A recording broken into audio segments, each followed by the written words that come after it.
கிறிஸ்துவுக்குள் அன்பான கர்த்தருடைய பிள்ளைகளே, உங்கள் யாவரையும் ஆண்டவராகிய இயேசு கிறிஸ்துவின் ஈடு இணையற்ற பரிசுத்த நாமத்தினால் உங்களை ஆசீர்வதிக்கின்றேன், வாழ்த்துகின்றேன்.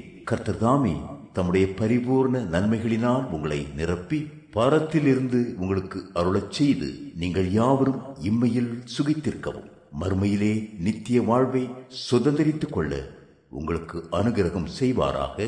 வாரம் ஒரு மிஷனரி என்கிற தலைப்பில் இந்த வாரம் நாம் பார்க்க இருக்கிற மிஷனரியின் பெயர் எலிசபெத் ஃப்ரை.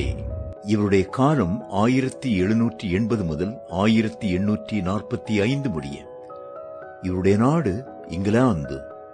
இவருடைய தரிசனம் சிறை கைதிகளுக்கு மிஷனரி பணிகளை செய்வது. குற்றம் செய்ததால் பிடிக்கப்பட்டு தண்டனை கிடைத்ததால் அடைக்கப்பட்டு சிறைச்சாலையில் காலங்களை கடத்தி வருபவர்களை சமூகம் பொருட்படுத்துவதில்லை. ஆனால் சர்வவல்ல தேவனாகிய கர்த்தர் அவர்களை மறப்பதில்லை. இன்று சிறை ஊழியம் பல நாடுகளிலும் பல சபைகளிலும் தொடர்ந்து நடத்தப்பட்டு வரும் உன்னத ஊழியம். அவை எல்லாவற்றிற்கும் முன்னோடியாக திகழ்வது எலிசபெத் ஃப்ரை அவர்கள் ஆரம்பித்த ஊழியமே. இங்கிலாந்து நாட்டில் மிகவும் செல்வாக்கு உள்ள குடும்பத்தில் பிறந்த எலிசபெத் வாலிப பருவத்தில் இயேசுவை ஏற்றுக்கொண்டார். நார்விச் பட்டணத்தில் தன்னுடைய ஊழியத்தை தொடங்கினார். ஆரம்பத்தில் நார்விச் பட்டணத்தில் ஏழை எளியவர்களை சந்தித்து அவர்களுக்கு வேதாகமத்தை கற்றுக் கொடுப்பதும் ஏழை குழந்தைகளுக்கு ஞாயிறு பாடசாலை நடத்துவதும் இவரது ஊழியமாக இருந்தது. குவாக்கர் என்ற சபை பிரிவைச் சேர்ந்தவர் இவர். திருமணம் ஆன பின்பும் எலிசபெத் ஃப்ரை தன்னுடைய ஊழியத்தை தொடர்ந்தார். சுகவீனர்களை பராமரிக்கவும் சுவிசேஷத்தை பிரசங்கிக்கவும் தொடங்கினார். ஆனால் அந்த ஊழியத்தில் திடீரென ஒரு திருப்பம் ஏற்பட்டது. 19ஆம் நூற்றாண்டின் துவக்கத்தில் நியூகேட் என்று அழைக்கப்படும் சிறைச்சாலை சீர்கெட்ட நிலைமையில் இருப்பதாக அறிந்த எலிசபெத் உடனே செயல்பட ஆரம்பித்தார்.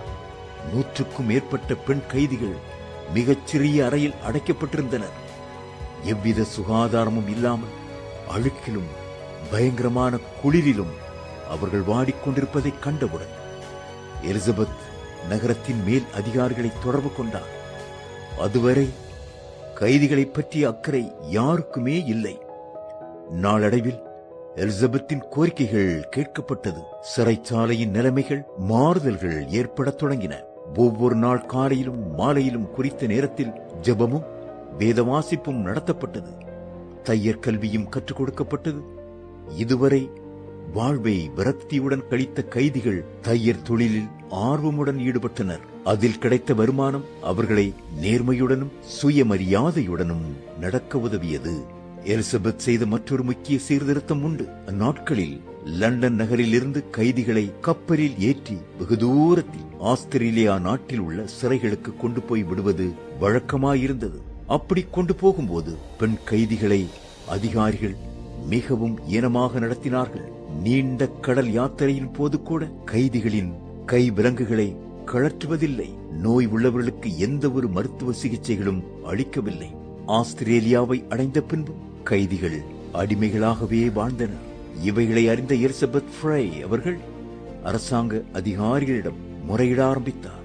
இவருடைய விடாமுயற்சியினால் மேலே கூறப்பட்ட கொடுமைகள் கொஞ்சம் கொஞ்சமாக தடுத்து நிறுத்தப்பட்டன. நியூ கேட்டில் ஆரம்பித்த சிறை சீர்திருத்தங்கள் விரைவில் நாட்டில் உள்ள மற்ற சிறைச்சாலைகளிலும் வலியுறுத்தப்பட்டது. எலிசபெத் ஃப்ரை அவர்களின் கனிந்த இதயத்தை கைதிகள் கண்கூடாக கண்டனர். ஒவ்வொரு தடவையும் கைதி கப்பல்கள் இங்கிலாந்தில் இருந்து புறப்படும் போது எலிசபெத் அங்கு சென்று எல்லாருக்கும் ஆளுக்கு ஒரு வேதாகமும் கம்பளி உடைகளை பின்னுவதற்கான நூல்களையும் ஊசிகளையும் கொடுத்து அன்புடன் வழி அனுப்பிவிட்டு வருவார். இப்படி 1-2 தடவைகள் அல்ல, 25 வருடங்களாக இந்த ஊழியத்தை செய்தார். பெண்கள் அதிகமாக வெளியே செல்வதை சமுதாயம் விரும்பாத காலகட்டத்தில் எலிசபெத்தை துணிச்சலுடன் செயல்பட வைத்தது கர்த்தர் மீது அவர் வைத்த அளவற்ற அன்பும் பயனுள்ள சேவையும் செய்ய வேண்டும் என்ற உறுதியும் தான் அவரை அவ்வாறான ஊழியத்திற்கு அழைப்பித்தது. கட்டுண்டவர்களை விடுதலையாக்க வந்த கர்த்தராகிய இயேசுவை காவலில் அடைக்கப்பட்டவர்களுக்கு நாம் அறிவிக்கும் போது காவலில் இருந்தே என்னை பார்க்க வந்தீர்கள் என்று சொல்லி மகிழ்வார். சிறை ஊழியங்களுக்காக ஜெபிப்போம். அகில உலகுக்கே எலிசபெத் ஃப்ரை அவர்கள் ஒரு சிறை சீர்திருத்தக்காரர் என்று மட்டுமே தோன்றினார். கிறிஸ்தவ வட்டாரத்தில் அவர் சிறை கைதிகளின் மிஷனரி என்றே கருதப்படுகிறார்கள். எப்படிப்பட்ட மகத்தான காரியங்களை செய்த பின்பு 1845 ஆண்டு பரலோகத்தை காண இறைவனடி சேர்ந்தார்.